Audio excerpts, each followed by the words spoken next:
Prayer opens you up to divine realities. Prayer makes you to bear the power of God.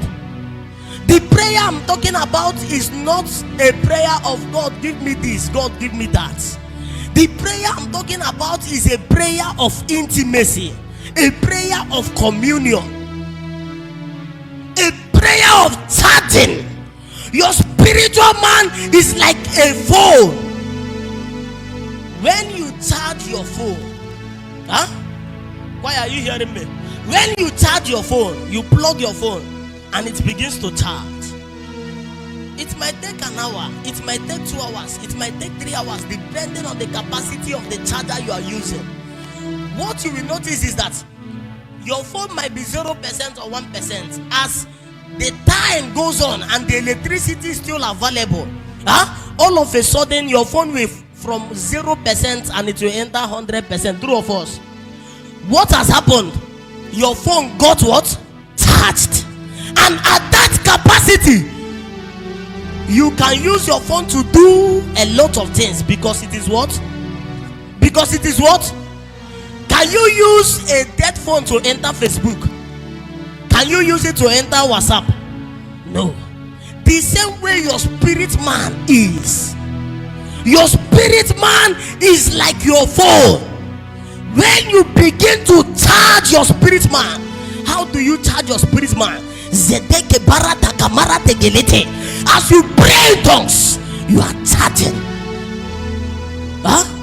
As you are charging from 0% to 1%, from 1% to 10%, all of a sudden you can see that every night you sleep, you keep having revelation.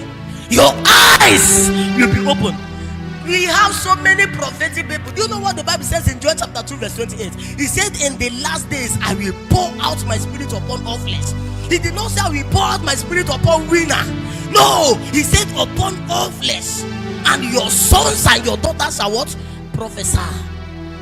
It means that every one of us seated there, we have the ability, we have the capacity to walk in the supernatural. But our limitation is because we have not charged our spirit man. As you become consistent, today you pray for 1 hour, tomorrow you pray for 1 hour, next tomorrow you pray for 1 hour, and you pray like that for the next 1 month.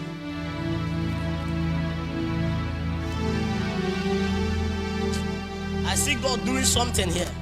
You pray like that for the next 1 month. Do you know what is going to happen? Do you know what is going to happen? All of a sudden, your spirit man, you can now get information from God. You can now download things. You can sleep and begin to get revelations. When last did you sleep? Some of you, when you were still in children department, when you sleep every night, you keep having what we call prophetic revelations. Every night you keep having dreams. Mommy, I saw this thing in my dream. Daddy, I saw this thing in my dream. But as you began to grow, you started growing. You started growing, and because you became careless, you lost that virtue.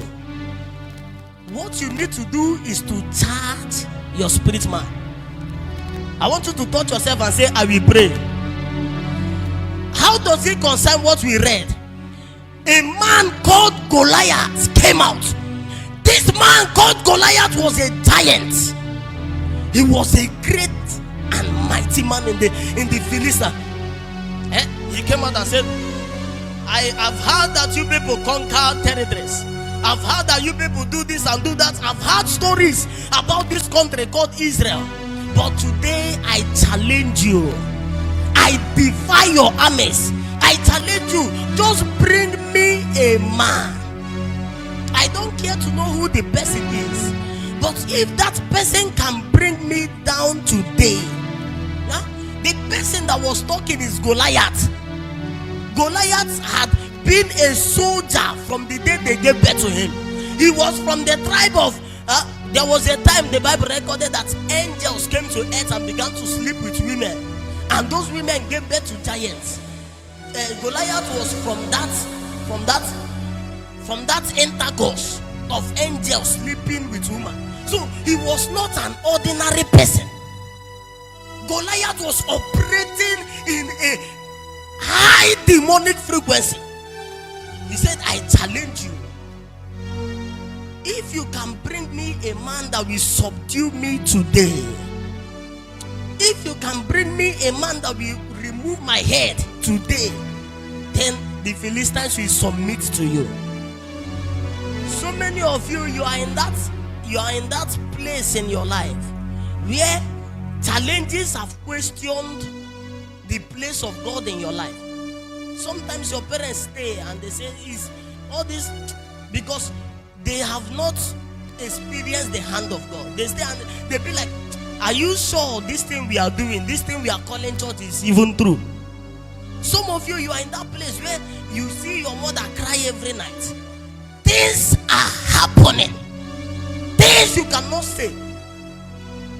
It is time that you stop pretending and fight the fight of destiny. It is time that you stop pretending and rise up against that Goliath. Goliath did not know that as he was challenging the children of Israel, that God had already prepared a man. God had already forged a man, made a man. This man was called David. David was in the wilderness. His brothers were armies. His brothers were, if you look at his brothers from the physical standpoint, you will say these ones are well to do. But David knew a secret. He said, "By my God, I run through a troop. I leap over a wall." He knew a secret of prayer.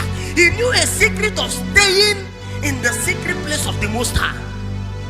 David did not even know that Goliath was challenging some people. He just knew that his brothers went for war.